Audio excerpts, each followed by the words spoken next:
oras kabalik. Kayang taming mabilog ang persa ng GNM TV44, mabyan na rin makapanahon at lokal na istoryang dapat yung abalo, kapamilataning garantisado, kumpleto ang pambalansing informasyon. Ore ni Pure, balita may kalap ganing Miyerkules, March 19, 2025. Yako po'y beniginto at iti in News Force, Pampanga. Pasalamat kay Senator Bongo, karing Kapampangan na susuporta king kulait na iuliya king Pilipinas si dating Presidente Rodrigo Duterte. Ay report ng Patricia Mamang. Sa isang pagtitipon sa Clark, Pampanga nitong March 18, nagpasalamat si Senator Bongo sa mga Kapampangan na taga-suporta ni dating Pangulong Rodrigo Duterte. Maraming salamat po sa inyong patuloy na suporta kay dating Pangulong Rodrigo Duterte. Patuloy po ang ating pagdadasal, unang-una sa kanyang kalusugan. He is 80 years old na po. Pagdasal rin po natin ang kanyang kaligtasan. And of course, ang pagdasal natin ang kanyang kalayaan. Nangungulila po ang Pilipino. Namimiss po ang ating tatay Vigo.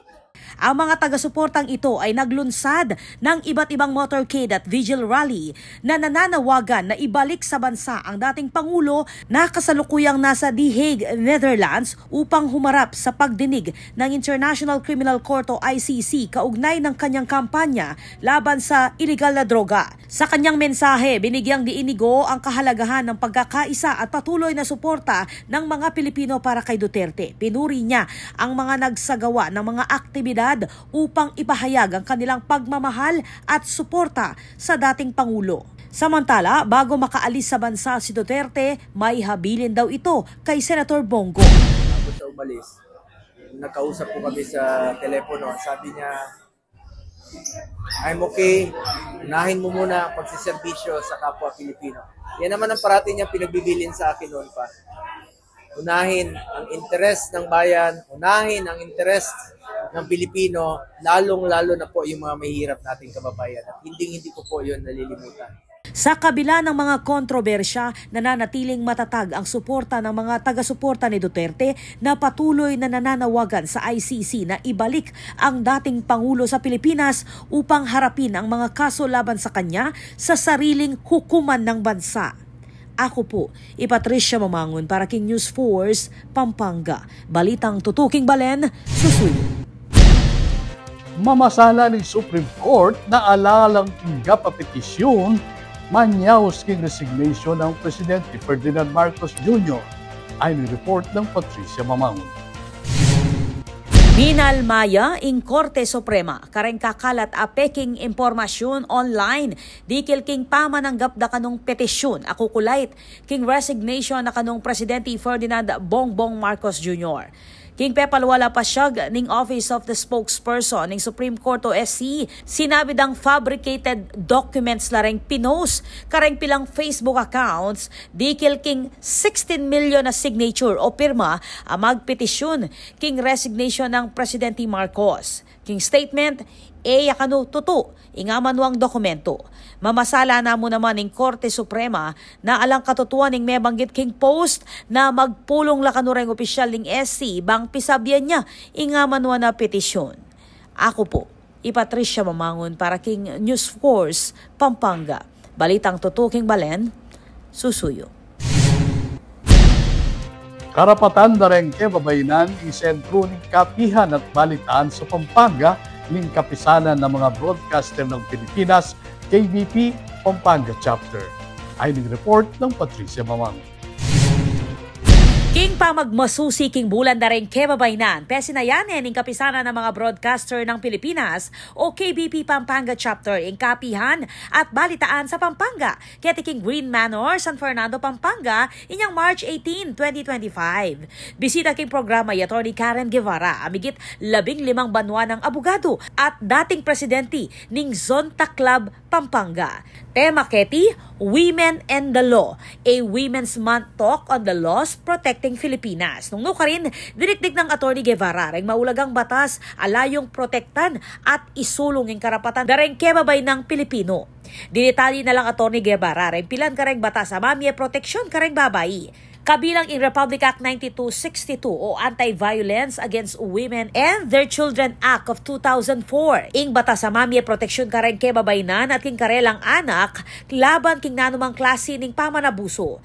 At suya naman keti ing Republic Act 9710 o ing Magna Carta of Women. Meto nga komprehensibong batas maglako king diskriminasyon kareng kebabaynan at siguraduang pante ing oportunidad kareng hanggang larangan. Katlo ing Republic Act 11313 o Safe Spaces Act, bawal bastos law. Netong batas makibat kareng hanggang klase ning sexual harassment king pampubliko at pribadong lugar. At ing Republic Act 10398 dineklaraying November 25 bilang National Consciousness Day for the Elimination of Violence Against Women and Children. Documented. Parang in the future, after 1 month, gusto ko kasuhan, sir. Kunyari, nakaras mo ko. March 18, mga 2:30 p.m., masama nangingin sa akin. I-document mo. So if after a week, after a month, I wanna sue you, I can do it. Tinago niya naman king aktibidad Gina Milan ning salukuyang presidente ning Zonta Club Pampanga. Ako po, Patricia Mamangon para King News Force Pampanga. Balitang tutuking Balen, susuyo. Atin pa mga paling balita king pa magbalik ning News Force Pampanga.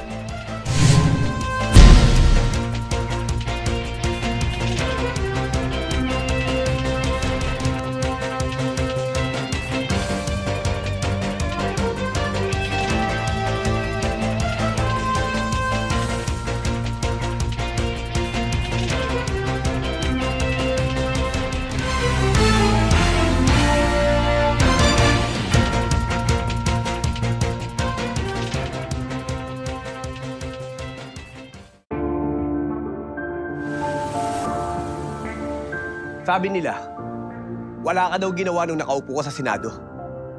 Ano pinanindigan mo? Pinanindigan ni Senator Lito kaming mahihirap.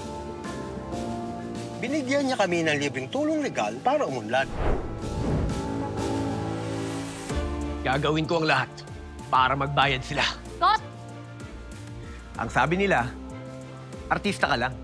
Ano bang magagawa ng isang action star? Marami nang nagawa si Senator Lito. At ang isa dito ay yung pag-aksyon niya para sa kapakanan naming mga manggagawa. Ang sabi nila, hindi ka daw nakapagtapos sa pag-aaral. Paano mo kami matutulungan? Hindi nga siya nakapagtapos, pero ginawa niya ang lahat para kami ay makagraduate na! Ilan lang yan sa maraming nagawa ni Senator Lito Lapid. Dumanas ka man ng hirap. Lahat ng sabi-sabi sa'yo, inaksyonan mo. Kung ako'y nakaahon, kaya nyo rin. Kaya natin lahat lumaban at umunlad. Tatak Lingkod Lapid, Supremo ng Senado. Lito Lapid, number 35 sa balota. Lito, Lito, Lito Lapid! Lito, Lito, Lito Lapid! Lito, Lito, Lito Lapid!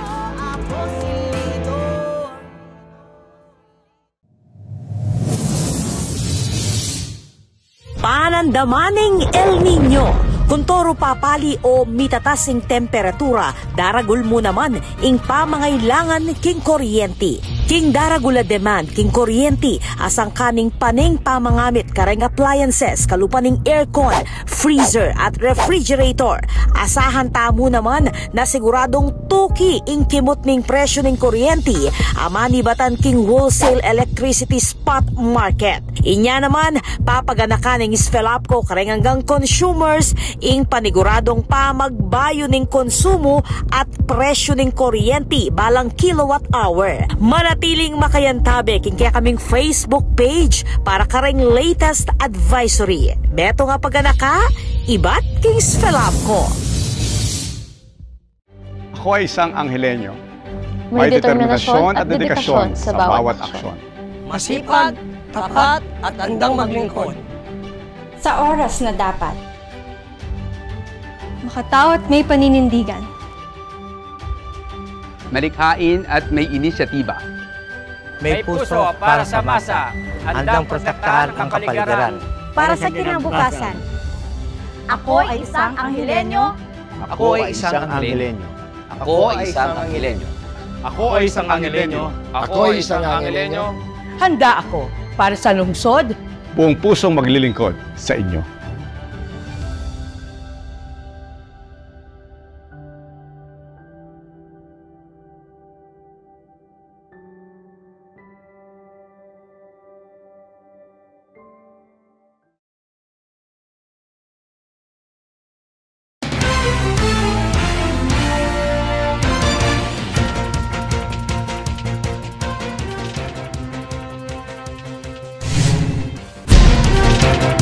Pa rin balitang dapat tamong tutukan. Buklat siya ketiking Pampang Public Market, inte kamumunang wastewater treatment facility ang pinonduan ng Angeles City Government.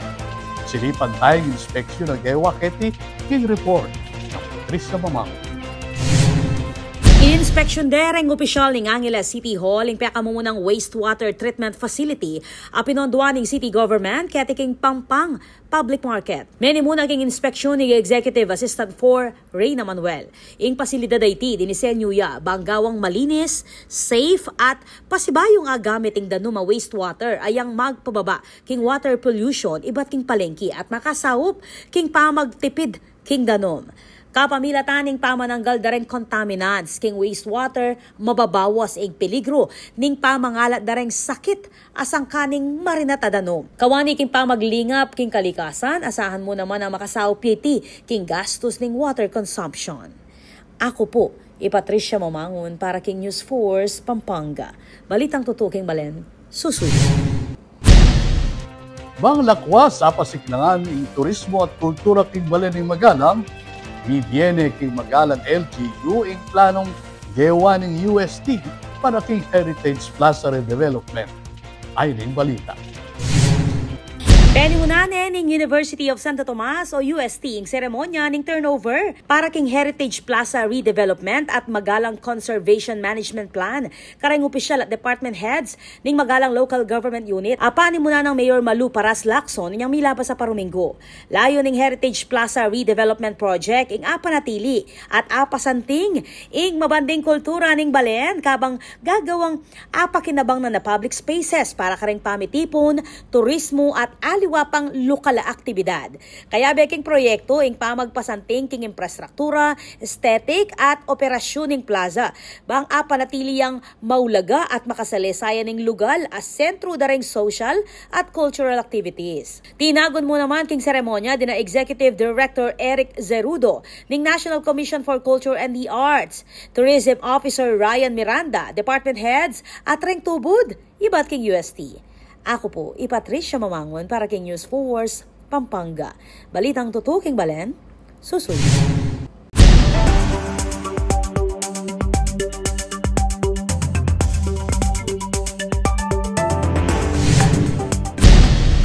Kaya katamong pakibaluan ng bili ng panahon king lalawigan, kilom ng 24 oras.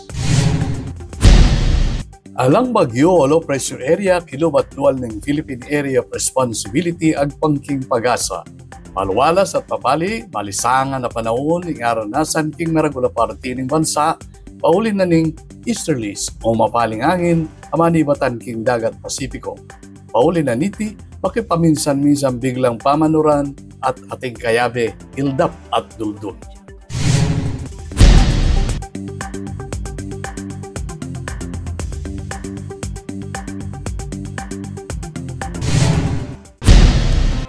Kabalen maging party kaking pamagbalita ketiking News Force Pampanga.